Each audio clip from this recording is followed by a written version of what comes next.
Welcome, everyone. I'm excited to kick off today's session. Today, we're focusing on Mega Goal 1.2, Unit 8, which is all about wishful thinking writing. This is our first slide, so I want to warmly welcome you all and set the stage for what's to come. We'll be exploring some key concepts and strategies to improve our writing skills around wishful thinking. So, let's dive in and get started. All right, let's take a closer look at a typical day in the life of a quiz show winner. Imagine waking up excited, knowing you've just achieved something incredible. Throughout the day, they might answer some questions about the quiz show itself, reflecting on what it took to succeed. They often respond to a few questions about their experience, sharing insights and tips. There's also a chart with important information about their own life, like how winning has changed them or what plans they have moving forward. And of course, they fill in answers to questions posed by the show, matching the right questions to their responses. This snapshot really helps us understand not just the game, but the person behind the victory. Welcome to this part of the presentation, which we're calling a quiz show. Now, I know that might sound a bit playful, but it's actually a great way to think about engaging with the material. The idea here is to actively test your understanding, just like in a game show, where quick thinking and recall are key. This approach helps reinforce what you've learned so far and makes the process more interactive. By framing this section as a quiz show, we emphasize the importance of applying knowledge in a dynamic way. It's not just about passively absorbing information, but about actively participating and connecting concepts. This ties into the overall theme of the presentation, encouraging you to think critically and stay engaged. So, get ready to answer some questions, because this is where your learning really gets to shine. All right, let's take a look at this matching activity.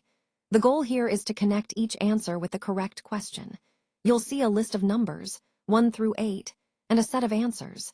Your task is to match each number with the right answer. This exercise is a great way to reinforce your understanding and ensure you're grasping the key concepts we've discussed. Remember, paying close attention to detail is essential here. Some answers might seem similar, so think about the context of each question. As we go through this, I encourage you to listen carefully and check your answers as you go. This will help you solidify your knowledge and improve your ability to recall information accurately.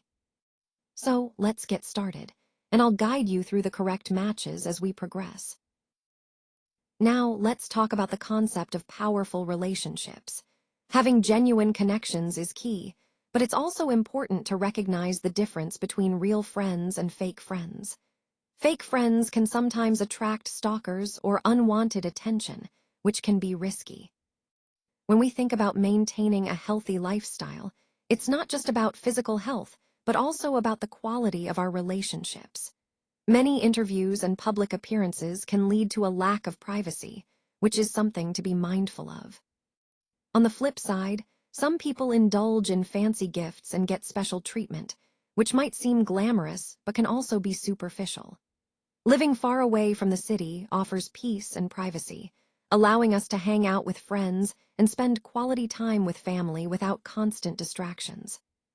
In terms of leisure, many of us enjoy activities like going to the gym, watching TV, or shopping. These are simple ways to relax and unwind. Then there's the material side of things, brand bags, watches, shoes, and fancy cars that often symbolize success and status. Some even dream of owning a villa near the sea, which represents ultimate luxury and escape. All these elements can seem exciting, but it's important to remember that true fulfillment comes from authentic relationships and a balanced life, not just material possessions or superficial appearances. When we think about someone's lifestyle, it's really about the many different aspects that shape their daily experience. First, consider their habits and routines, which set the tone for their day. These routines might include how they start their morning, perhaps a brisk walk or a quiet moment with a cup of coffee, and how they structure their work and leisure time. These habits reflect their priorities and help create a sense of stability. Next, let's talk about their social interactions and relationships. A person's social life can be vibrant or reserved, filled with meaningful connections or more solitary moments. The way they interact with friends, family, and colleagues' influences not just their emotional well-being, but also their overall outlook on life. These relationships add richness and depth to their everyday experience.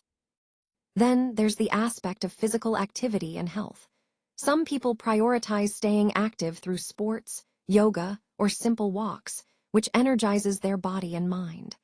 Others may focus on nutrition and mindful eating, making conscious choices about what fuels their body. These choices are critical. They directly impact their vitality and resilience. Finally, consider their environment and surroundings, whether they live in a bustling city, a peaceful countryside, or somewhere in between. The environment shapes their lifestyle by influencing their daily activities, access to resources, and even their mental state. Overall, each of these aspects intertwines to create a unique, dynamic picture of someone's lifestyle, highlighting how their choices and circumstances come together to form their individual story. When you're writing a descriptive essay, it's important to follow certain steps to make your writing clear and engaging. First, focus on the key points you want to highlight and explain them thoroughly but in a conversational way. This helps your reader connect with your ideas. Next, make sure to emphasize the most important concepts. These are the core ideas that will leave a lasting impression. Finally, always try to connect these points back to the overall theme of your presentation. This creates a cohesive flow and helps your audience see how everything fits together. By following these steps, you'll craft a descriptive essay that is both vivid and meaningful. All right, now let's take a look at the homework assignment on the workbook. Specifically, go to Exercise L on page 308. This is an important part of reinforcing what we've covered today. In this exercise, you'll find questions that help you apply the concepts we discussed. The goal here is to deepen your understanding by actively engaging with the material. So, I encourage you to work through this carefully, taking your time to think about each question. Remember, doing this exercise will help solidify your grasp of the topic and prepare you for any upcoming assessments. Once you've completed it, review your answers, and don't hesitate to revisit the content if needed. This practice ties back to the overall theme of continuous learning and applying knowledge effectively.